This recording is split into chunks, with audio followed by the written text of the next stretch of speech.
जय जौहर दोस्तों, आपके अपने YouTube चैनल जौहर जॉब अलर्ट में आपका स्वागत है। इस चैनल के माध्यम से हम आपको government job, private job, online संबंधित जानकारी प्रोवाइड करवाएंगे। ठीक है, तो आप अपने आदिवासी भाई को सपोर्ट करना चाहते हो तो चैनल को सब्सक्राइब कर दो। ठीक है, बेल आइकन भी प्रेस कर दो। इसके बाद अपन वीडियो को स्टार्ट करते हैं। विभाग की तरफ से जो आदेश जारी किया गया है, इसमें आप थोड़ा सा नीचे देखें, सिर्फ हम इम्पोर्टेंट पॉइंट्स पर बात करेंगे। तो यहाँ पर अगर आप देखें, सबसे पहले अगर हम बात करें पंचायत सचिव के लिए योग्यता आपकी क्या रहेगी। सचिव ग्राम पंचायत के लिए योग्यता क्या होगी आपकी? किसी भी मान्यता प्राप्त विश्वविद्यालय से स्नातक उपाधि आपके पास होनी चाहिए। दूसरा, कंप्यूटर दक्षता में अरहर एवं सीपीसीटी में हिंदी टंकण, यानी कि हिंदी से आपका सीपीसीटी होना चाहिए। तो ये दोनों चीजें यहाँ पर आपसे मांगी गई हैं। भर्ती वर्ष की 1 जनवरी को 21 वर्ष से 35 वर्ष के बीच आयु आपकी होनी चाहिए। तो ये यहाँ पर आयु सीमा रखी गई है। योग्यता आप ध्यान रखेंगे, ग्रेजुएशन प्लस सीपीसीटी हिंदी से आपका होना चाहिए, तो आप इसके लिए आवेदन कर सकते हैं। इसमें थोड़ा सा अगर हम और नीचे आए, तो यहाँ पर जो कैटेगरी वाले अभ्यर्थी होते हैं, इनको आयु सीमा में छूट दी जाती है। अगला पॉइंट है, यदि अभ्यर्थी इन नियमों के प्रवर्तन से पूर्व जीआरएस के पद पर नियुक्त किया गया है, तो अगर आप पहले जीआरएस के पद पर काम कर चुके हैं तो आपकी योग्यता क्या होनी चाहिए। अगर आप फ्रेश अभ्यर्थी हैं, पहले बार आवेदन करना चाहते हैं, तो आपके पास ग्रेजुएशन और सीपीसीटी होना चाहिए।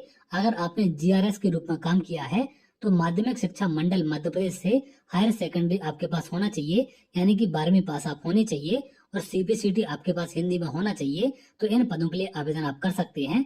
इसके बाद अगला आप देखें, यदि अभ्यर्थी इन नियमों के प्रवर्तन के पश्चात जीआरएस के पद पर नियुक्त हुआ है, यदि आप इन नियम के जारी होने के बाद जीआरएस के पद पर नियुक्त हुए हैं, तो आपको ग्रेजुएशन और सीपीसीटी दोनों होना चाहिए, जो नए अभ्यर्थियों के लिए लागू किया गया है। जीआरएस कोटे से संबंधित अभ्यर्थियों के लिए ऊपरी आयु सीमा 50 वर्ष होगी। तो जो जीआरएस कोटे से जाएंगे, 50 वर्ष उनके लिए आयु सीमा रहेगी। तो ये यहाँ पर योग्यता जारी की गई है। दो अलग अलग प्रकार की योग्यता है। जो फ्रेश अभ्यर्थी है उनके लिए अलग योग्यता है, और जो जीआरएस वाले अभ्यर्थी हैं, जिन्होंने पहले जीआरएस के रूप में काम किया है, उनके लिए योग्यता अलग होगी। आगे चलते हैं। अगला पॉइंट यहाँ पर आप देखें, यहाँ पर आपको वेतन के बारे में तमाम जानकारी दी गई है। सचिव का वेतन कितना रहेगा? सचिव के रूप में कार्यभार ग्रहण करने की तारीख से 2 वर्ष की सेवा पूरी होने तक आपको 10,000 रुपए प्रति माह मिलेंगे। ये निश्चित वेतन है आपका। ये स्तर 1 है। स्तर 2 की बात करें तो जब आपके 2 वर्ष पूरे हो जाएंगे तो 19,500 से लेकर 62,000 के बीच आपकी सैलरी होगी। और ये प्रक्रिया आपकी जब कंप्लीट हो जाएगी तो इसके बाद 10 वर्ष की सेवा पूरी होने के पश्चात आपको 23,500 से 80,500 के बीच मिलेंगे। ये दोनों साथ में वेतनमान है। तो यहाँ पर 3 स्तर पर आपको वेतन दिया जाएगा, जो कि यहाँ पर जारी किया गया है। अगर हम बात करें पदों की संख्या की, तो जिलेवार पदों की संख्या जारी कर दी गई है। आप लोग इनका स्क्रीनशॉट ले लें। आपके जिले में कितनी संख्या है उसकी जानकारी यहाँ पर लग जाएगी। मैं इसको धीरे धीरे स्लाइड करूंगा तो आप अपने जिले का स्क्रीनशॉट ले सकते हैं। यहाँ पर तमाम जिलों की संख्या आपको देखने मिलेगी। इसमें यहाँ पर आप देखें, और ये नीचे तमाम जिले हैं, तो इनमें जिलेवार पदों की संख्या आप देख सकते हैं। टोटल यहाँ पर 52 जिलों की संख्या जारी की गई है। 23,011 आपके टोटल पद हैं जिन पर भर्ती कराई जानी है। अब यहाँ पर अगर हम बात करें किस प्रकार से आपकी नियुक्ति होगी या फिर चयन की प्रक्रिया किस प्रकार से रखी जाएगी, तो यहाँ पर आप देखें प्रक्रिया। सचिव के पद पर भर्ती की प्रक्रिया निम्नानुसार होगी। तो सचिव के पद पर कैसे भर्ती प्रक्रिया होगी? रिक्तियां एवं पात्रता परीक्षा भर्ती जिला स्तर पर निम्नलिखित प्रक्रिया के अनुसार होगी। सबसे पहला पॉइंट है, जिला पंचायतों के मुख्य कार्यपालन अधिकारी भर्ती वर्ष की 1 जनवरी की स्थिति में अपने जिले में सचिवों के रिक्त पदों की सूचना रोस्टर के अनुसार श्रेणीवार संचालनालय को भेजेंगे। यह जानकारी भर्ती वर्ष की 10 जनवरी तक कर्मचारी चयन मंडल को संबोधित मांग पत्र के साथ संचालनालय को भेजी जाएगी।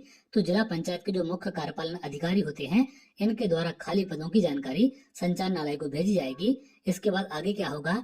संचालनालय नियम 11 के उपनियम 1 के खंड 1 के अनुसार प्राप्त जानकारी और मांग पत्र को संकलित करेगा और भर्ती वर्ष की 15 जनवरी तक उसे कर्मचारी चयन मंडल को अग्रेसित करेगा। संचालनालय इन नियमों की एक प्रति कर्मचारी चयन मंडल को भी भेजेगा। अगला पॉइंट आप देखें, कर्मचारी चयन मंडल पात्रता परीक्षा आयोजित करेगा, यानी कि पात्रता परीक्षा के माध्यम से आपकी भर्ती की जानी है। इसके पहले योग्यता के अंकों के आधार पर भर्ती की जाती थी, लेकिन यहाँ पर भर्ती नियम बदल दिए गए हैं। तो अब यहाँ पर एग्जाम के माध्यम से भर्ती की जाएगी। इसके पहले बिना एग्जाम के भर्ती होती थी। आगे आप देखें, पात्रता परीक्षा के परिणाम के आधार पर कर्मचारी चयन मंडल द्वारा पात्र अभ्यर्थियों की जिलेवार एवं श्रेणीवार योग्यता सूची तैयार की जाएगी। कर्मचारी चयन मंडल द्वारा रिक्त पदों की संख्या के 15% अभ्यर्थियों की एक प्रतीक्षा सूची भी योग्यता के अनुसार तैयार की जाएगी।